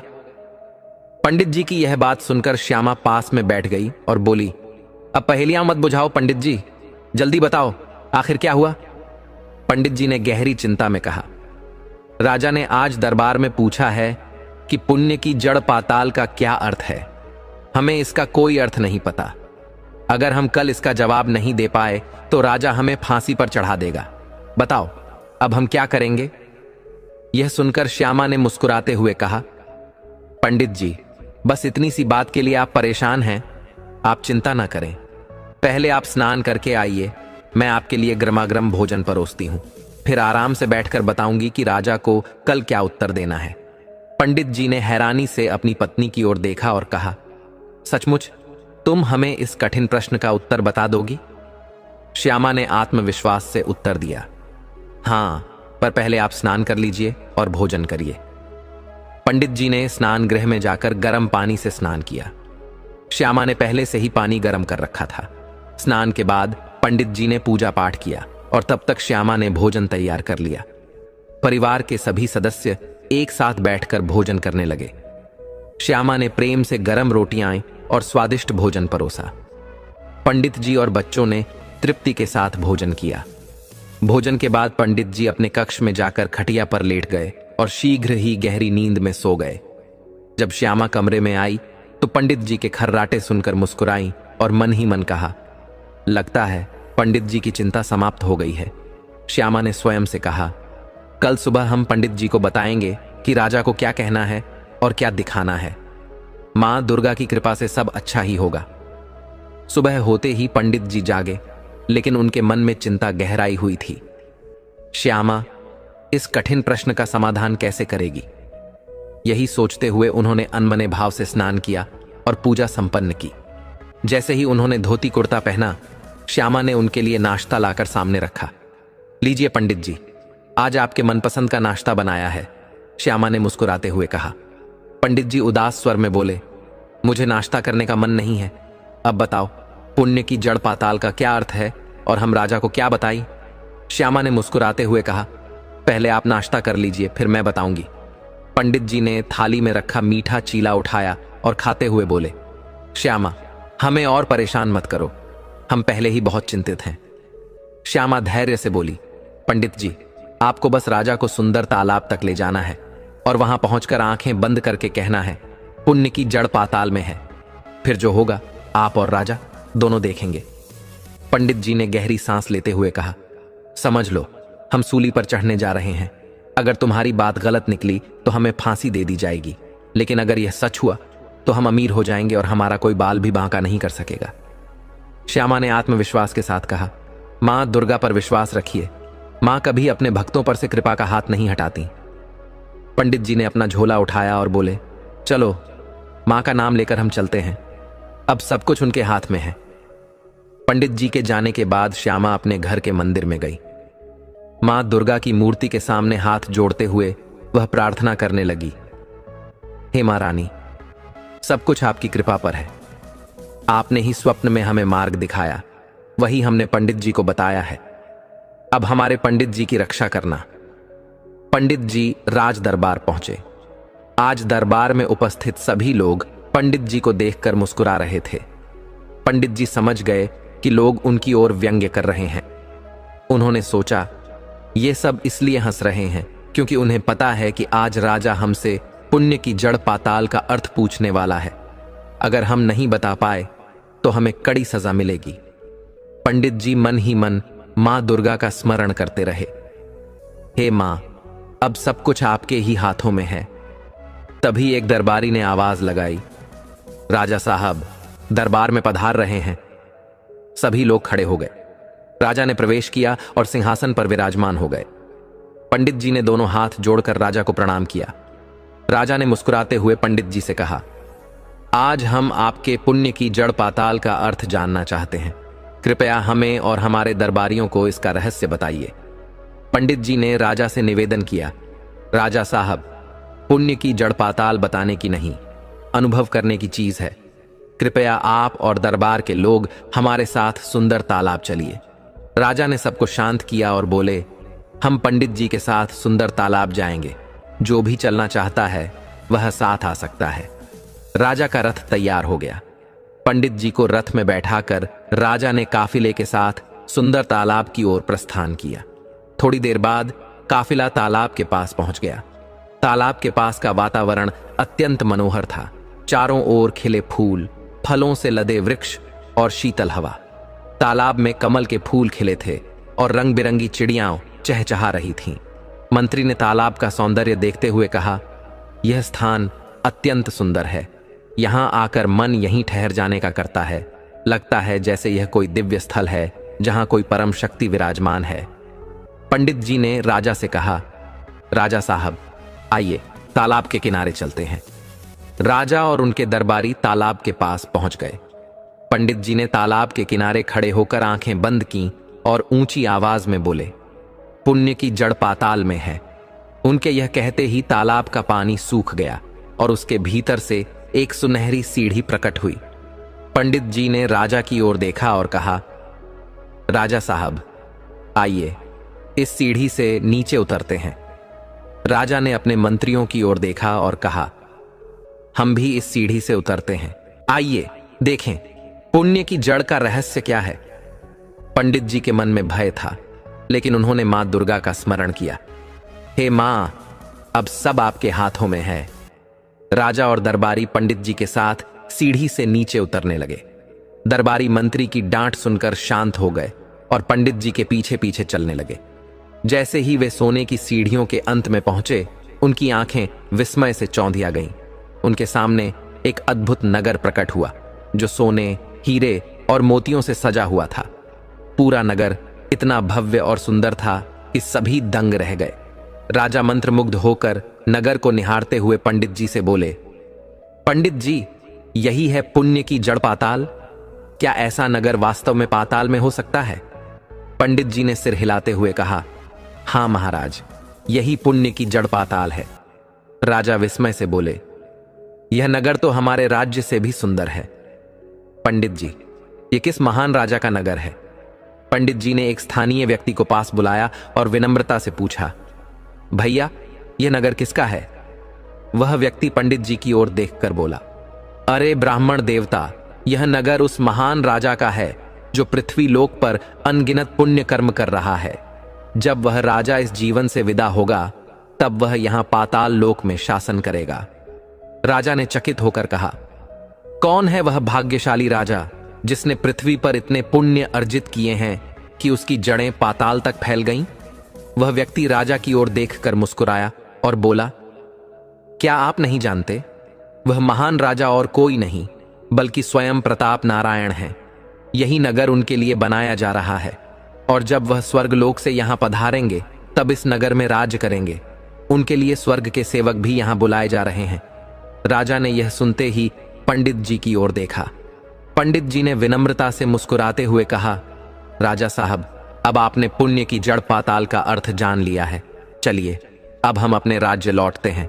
राजा ने पंडित जी के प्रति गहरी श्रद्धा व्यक्त करते हुए कहा, पंडित जी, आज हमने वास्तव में जान लिया कि सच्चा पुण्य क्या होता है। यह केवल भक्ति, सेवा और सत्य के मार्ग पर चलने का परिणाम है। पंडित जी ने तालाब के निकट खड़े होकर मन ही मन मां दुर्गा का आभार व्यक्त किया। हे मां रानी, आपकी कृपा से सब संभव हुआ। आपने जो स्वप्न में बताया था वह सत्य निकला। हम आपके आभारी हैं। राजा, पंडित जी और दरबारियों ने उसी सोने की सीढ़ी से ऊपर चढ़कर तालाब के बाहर आने का प्रयास किया। जैसे ही वे सब ऊपर पहुंचे, तालाब का पानी फिर से भर गया और कमल के फूल खिलकर मुस्कुराने लगे।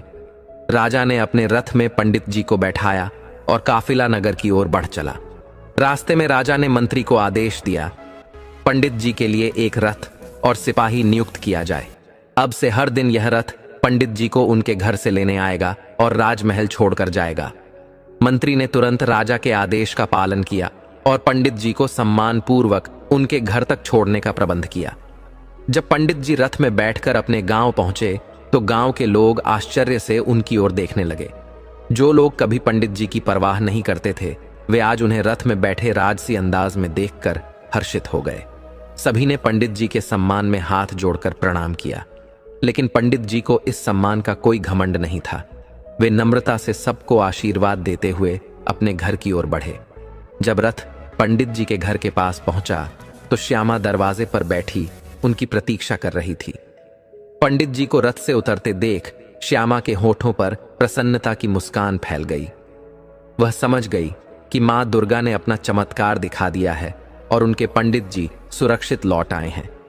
रथ वाले ने पंडित जी को प्रणाम किया और कहा, पंडित जी, हम कल सुबह फिर आएंगे। आप तैयार रहिएगा, हम आपको राजमहल ले चलेंगे। पंडित जी ने रथ वाले को आशीर्वाद दिया और वह रथ मोड़कर राजमहल की ओर लौट गया। पंडित जी घर लौटे और श्यामा को देखते हुए मुस्कुराकर बोले, श्यामा, जल्दी से हमारे लिए गर्म पानी तैयार कर दो। आज हमारा मन है कि गर्म पानी से स्नान करें और फिर मां दुर्गा की पूजा करें। श्यामा ने तुरंत पानी गर्म किया और पंडित जी स्नान कर मां दुर्गा की मूर्ति के सामने बैठ गए। उन्होंने हाथ जोड़कर प्रार्थना की, हे मां रानी, आपने आज हमारी लाज रखी। आपका कोटि कोटि धन्यवाद। सब कुछ आपकी कृपा से ही संभव हुआ है। दूसरे दिन पंडित जी फिर राजमहल पहुंचे और वहां पुण्य की जड़ पाताल का जिक्र किया। राजा ने उन्हें सोने और चांदी की थैलियों से सम्मानित किया। अब कई महीने बीत चुके थे और पंडित जी का जीवन पूरी तरह बदल गया था। वे अब इस नगर के प्रसिद्ध धनाढ्य व्यक्तियों में गिने जाने लगे थे। उनकी समृद्धि के बावजूद पंडित जी के हृदय में विनम्रता और प्रेम बना रहा। वह सभी से प्रेम पूर्वक मिलते और हर किसी की सहायता करने के लिए तत्पर रहते। एक दिन पंडित जी राज दरबार में पहुंचे। राजा प्रताप नारायण ने पंडित जी से कहा, पंडित जी, हम आज वन भ्रमण और शिकार के लिए जा रहे हैं। बताइए, क्या हमें सफलता मिलेगी? पंडित जी मुस्कुराए और बोले, राजा साहब, सफलता अवश्य मिलेगी, लेकिन हम आपसे हाथ जोड़कर एक विनती करना चाहते हैं। राजा ने प्रेम पूर्वक कहा, कहिए पंडित जी, आपकी बात को हम अवश्य सुनेंगे। पंडित जी ने दरबारियों और मंत्रियों की ओर देखा, फिर राजा से बोले, महाराज, हम आपसे अनुरोध करते हैं कि शिकार पर अवश्य जाए, लेकिन कृपया किसी मासूम जीव की हत्या न करें। ये बेजुबान जानवर भी हमारी तरह प्राणधारी हैं। जैसा हमें जीवन का अधिकार है, वैसा ही उन्हें भी है। राजा साहब, पंडित जी ने आगे कहा, जैसे आपने अपने राज्य में मृत्यु दंड पर पाबंदी लगाई है, वैसे ही इन निर्दोष जीवों को भी शिकार के नाम पर मृत्यु देना उचित नहीं है। ये जानवर किसी अपराध के दोषी नहीं है। दया और करुणा ही राजा का सबसे बड़ा धर्म होता है। आप तो अपनी प्रजा के अन्नदाता हैं, फिर इन बेजुबान प्राणियों पर क्रूरता क्यों? पंडित जी की बात सुनकर दरबार में सन्नाटा छा गया। राजा ने गहरी सोच में कुछ क्षण बिताए, फिर सिंहासन से उठकर पंडित जी के पास आए और उन्हें गले लगाते हुए बोले, पंडित जी, आपने आज हमें एक अनमोल शिक्षा दी है। आप सही कहते हैं, राजा का धर्म केवल न्याय करना नहीं है, बल्कि करुणा और प्रेम का विस्तार भी है। आज से हम अपनी माता की सौगंध खाकर वचन देते हैं कि हमारे राज्य में अब किसी भी जीव का शिकार नहीं होगा। हमारी संतानें भी इस व्रत का पालन करेंगी। राजा ने मंत्री की ओर देखा और आदेश दिया, मंत्री जी, आज से पंडित जी हमारे राजपुरोहित होंगे। राज्य की हर पूजा अर्चना में पंडित जी सम्मिलित होंगे और उन्हें राजकोष से विशेष मानदेय दिया जाएगा। पंडित जी ने राजा के आदेश पर श्रद्धापूर्वक सिर झुकाया और मां दुर्गा का स्मरण कर मन ही मन आभार व्यक्त किया। पंडित जी को अब राजा की ओर से एक रथ और एक सिपाही भी सौंपा गया, जो उन्हें प्रतिदिन उनके घर से राजमहल तक और वापस छोड़ने के लिए तैयार रहता था। एक दिन राजा प्रताप नारायण ने राज्य के सीमावर्ती क्षेत्रों का निरीक्षण करने का निश्चय किया। वे अकेले ही वन भ्रमण पर निकल पड़े, बिना किसी काफिले के। दिन भर जंगल में घूमते हुए वे अपने राज्य की सीमाओं की स्थिति का जायजा लेते रहे। संध्या हो चली थी और अब उन्हें प्यास लगने लगी थी। राजा ने चारों ओर नजर दौड़ाई, लेकिन कहीं भी पानी की व्यवस्था नहीं दिखी। मन ही मन उन्होंने सोचा, यह अच्छा हुआ कि हमें राज्य की स्थिति का भान हुआ। यात्रियों के लिए हमारे राज्य में पर्याप्त जल की व्यवस्था नहीं है। राजा ने निश्चय किया, जितनी जल्दी हो सके हमें जगह जगह पर नए कुएं खुदवाने होंगे, ताकि किसी भी यात्री को प्यास से परेशानी ना हो। यह हमारा कर्तव्य है कि प्रजा और राहगीरों के लिए जल की समुचित व्यवस्था करें। राजा प्रताप नारायण घोड़े पर सवार होकर पंडित जी के गांव पहुंचे। उन्हें अब तक यह ध्यात नहीं था कि पंडित जी कहां निवास करते हैं, क्योंकि पंडित जी ने कभी इसका जिक्र नहीं किया था। उसी समय पंडित जी राज दरबार गए हुए थे। राजा गांव में घूमते घूमते पंडित जी के घर के द्वार पर पहुंचे और बाहर से आवाज लगाई, अरे कोई है घर में? एक पथिक प्यासा खड़ा है, यदि कोई हो तो कृपा कर पानी पिला दे। उस समय श्यामा किसी पड़ोसी के घर गई हुई थीं। घर में केवल पंडित जी के पुत्र और पुत्री शीतला मौजूद थे। शीतला ने राजा की आवाज सुनी और अपने छोटे भाई से कहा, तुम अंदर ही रहो, मैं जाकर देखती हूं कौन आया है। राजा और शीतला का प्रथम परिचय। शीतला ने जल्दी से एक लोटा पानी और एक कटोरी में लड्डू भरकर बाहर लाई। ये लड्डू उसकी मां ने प्रसाद के लिए बनाए थे। उसने राजा की ओर बढ़ते हुए कहा, मुसाफिर, यह पानी पी लीजिए और ये लड्डू भी ग्रहण कीजिए। हमारे माता पिता घर पर नहीं हैं, नहीं तो आपको अंदर बैठने के लिए बुला लेते। राजा ने जैसे ही शीतला को देखा, वे उसकी सौम्यता और भोलपन से मंत्रमुग्ध हो गए। शीतला ने फिर आग्रह किया, पानी और लड्डू ग्रहण कीजिए। राजा ने मुस्कुराते हुए पानी का लोटा लिया और लड्डू भी खा लिया। शीतला की सरलता और मधुर वाणी से राजा का हृदय आलोकित हो उठा। लड्डू खाते हुए राजा ने उससे पूछा, पुत्री, तुम्हारा नाम क्या है? शीतला ने उत्तर दिया, मेरा नाम शीतला है। राजा ने फिर पूछा, यह गांव कौन सा है? शीतला ने गांव का नाम बताया। गांव का नाम सुनकर राजा मन ही मन मुस्कुराए, लेकिन कुछ और कहे बिना वहां से चल दिए। परंतु शीतला की सरलता ने राजा के मन पर गहरा प्रभाव छोड़ा। राजमहल लौटने के बाद राजा के मन में शीतला की छवि बार बार उभरने लगी। उनके मन में किसी भी कार्य के प्रति रुचि समाप्त हो गई। राजा के व्यवहार में आए इस बदलाव को उनके मंत्री ने भांप लिया और विनम्रता से पूछा, महाराज, आप इतने चिंतित क्यों हैं? क्या कोई बात है जो हमें नहीं पता? राजा ने गहरी सांस लेते हुए कहा, मंत्री जी, मुझे एक कन्या से प्रेम हो गया है। वह मुझसे उम्र में बहुत छोटी है, लेकिन उसका भोलापन और सौम्यता मेरे हृदय को छू गई है। मैं उसे अपनी रानी बनाना चाहता हूं। उसका नाम शीतला है और वह उसी गांव में रहती है जहां हमारे पंडित जी का निवास है। मंत्री ने मुस्कुराते हुए कहा, महाराज, क्यों ना हम पंडित जी से बात करें? राजा ने कहा, नहीं, अभी नहीं। पहले हमें रानी साहिबा और हमारे पुत्र से बात करनी होगी। हमें संदेह है कि वे इस प्रस्ताव को सहजता से स्वीकार नहीं करेंगे। मंत्री ने सिर हिलाते हुए कहा, ठीक है महाराज, पहले आप अपने परिवार से बात कर लीजिए, उसके बाद हम पंडित जी से चर्चा करेंगे। उधर शीतला ने पंडित जी को बताया, पिताजी, आज एक व्यक्ति आया था जो प्यासा था और उसने खुद को राजा बताया। मैंने उसे पानी और लड्डू दिया। पंडित जी यह सुनकर अचंभित हो गए और हर्ष से भर उठे। अरे, हमारे राजा साहब यहां आए थे? उन्होंने शीतला से पूछा। पुत्री, क्या तुमने उन्हें अच्छे से बैठाया? शीतला ने मासूमियत से उत्तर दिया, हां पिताजी, मैंने उन्हें एक चादर दी थी और लड्डू तथा पानी भी दिया। पंडित जी ने गहरी संतुष्टि से कहा, मां दुर्गा की कृपा है। राजा साहब हमारे घर आए थे, लेकिन अफसोस, उस समय श्यामा घर पर नहीं थी। पंडित जी मन ही मन प्रसन्न हो रहे थे और सोचने लगे, जब मैं अगले दिन राज दरबार जाऊंगा तब राजा साहब अवश्य मुझसे कहेंगे कि वे मेरे गांव आए थे और मैं गर्व से कह दूंगा कि वह लड्डू और पानी मेरी ही पुत्री ने आपको दिया था। पंडित जी उत्साह और आनंद से झूम उठे, लेकिन इस आनंद में भी वे रात भर सो नहीं सके। राजा के आगमन का ख्याल उनके मन में छाया रहा। अगली सुबह पंडित जी ने जल्दी जल्दी स्नान किया, पूजा की और सजी धजी धोती कुर्ता पहनकर राज दरबार जाने के लिए तैयार हो गए। राजा प्रताप नारायण के हृदय में शीतला की छवि बस चुकी थी और उन्होंने मन बना लिया था कि शीतला को अपनी रानी बनाएंगे। उसी रात उन्होंने रानी साहिबा से बात की और कहा, रानी साहिबा, हमसे एक बात कहनी है जो आपके लिए कठिन हो सकती है, लेकिन हम इसे अपने हृदय में और अधिक दबाकर नहीं रख सकते। हमारे हृदय में किसी और की छवि बस चुकी है। रानी साहिबा ने राजा के इस बदले हुए व्यवहार को कई दिनों से देखा था। वह आशंका से बोली, महाराज, हम समझते थे कि आप किसी चिंता में हैं।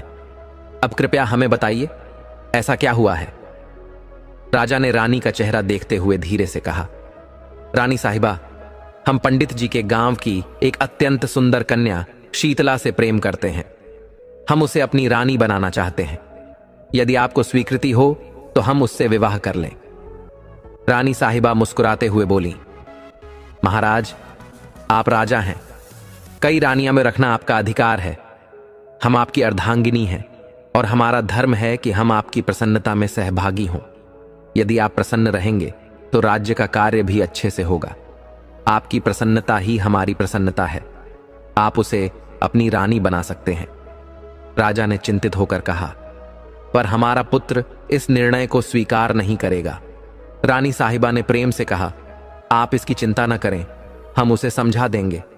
राजा अत्यंत प्रसन्न हुए, लेकिन वे यह समझ नहीं पाए कि रानी के हृदय में कितना दुख छिपा था। अपने पति के लिए त्याग करना रानी का धर्म था। अपने मन का दुख छुपाकर उन्होंने राजा की प्रसन्नता को प्राथमिकता दी।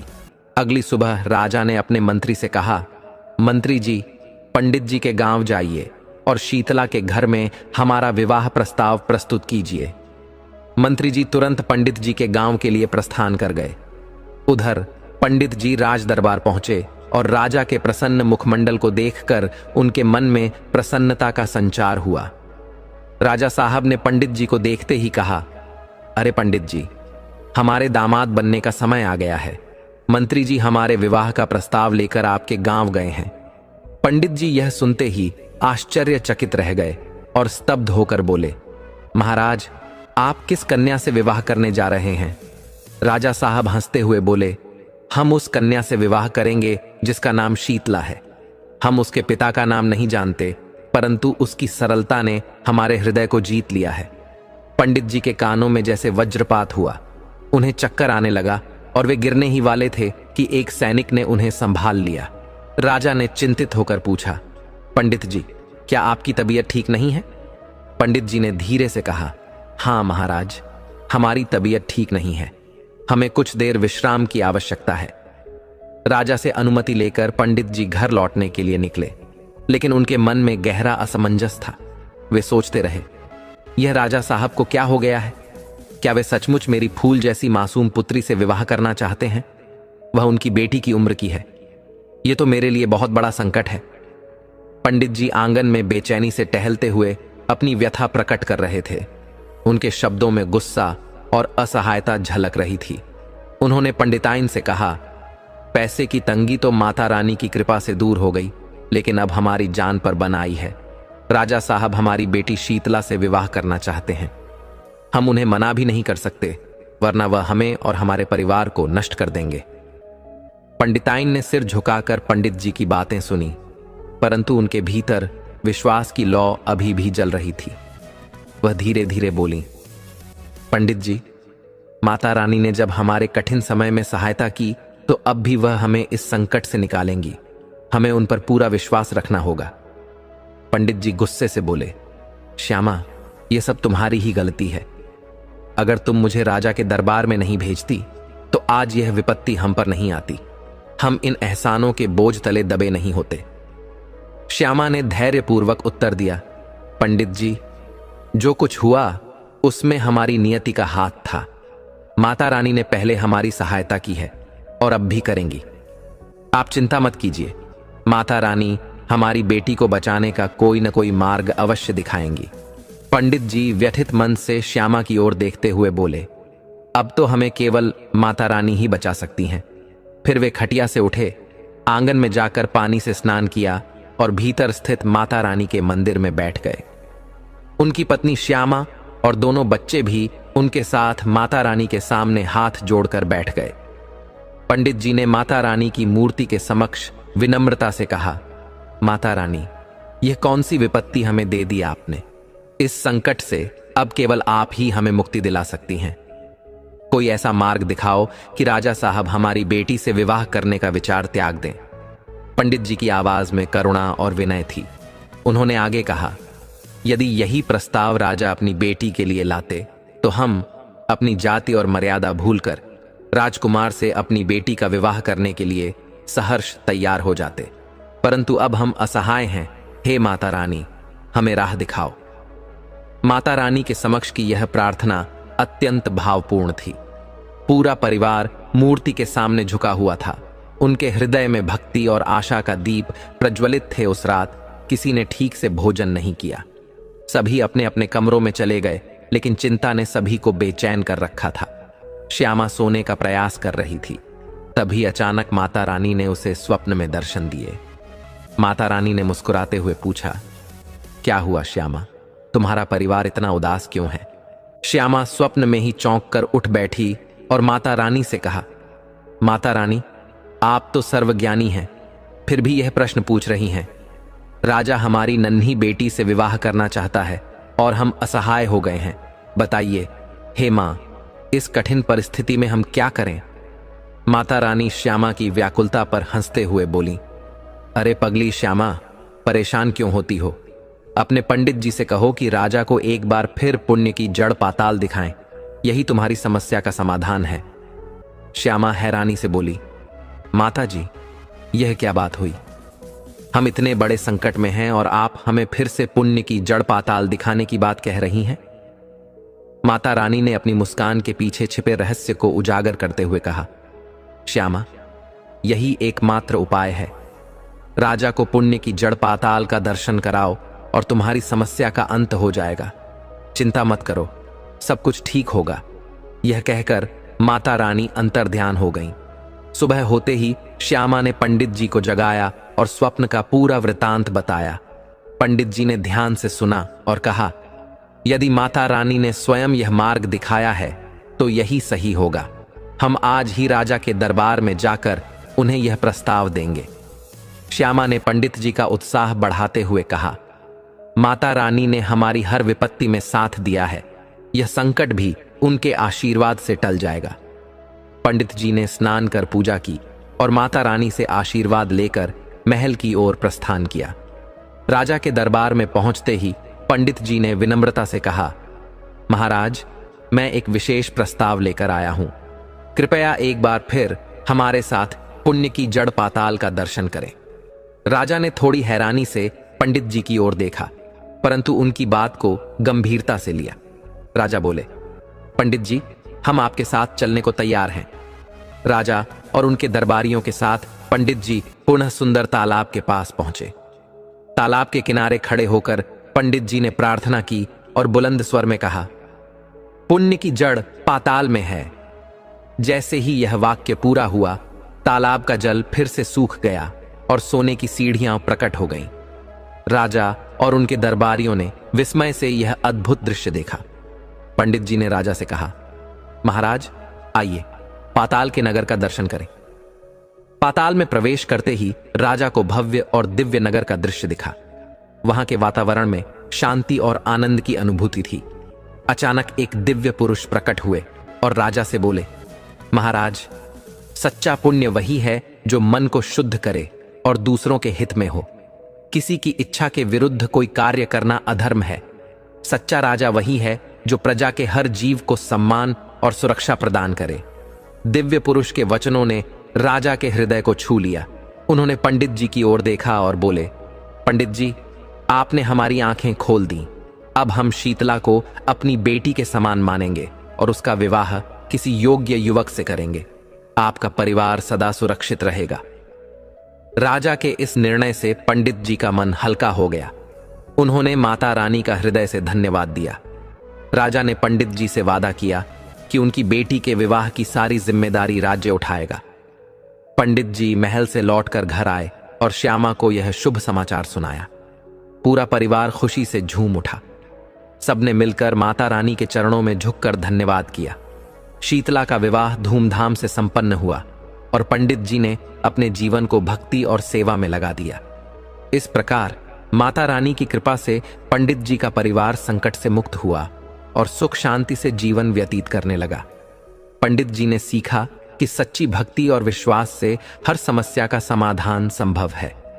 माता रानी की कृपा से उनके जीवन में आनंद और संतोष का सदा वास बना रहा। जय माता दी।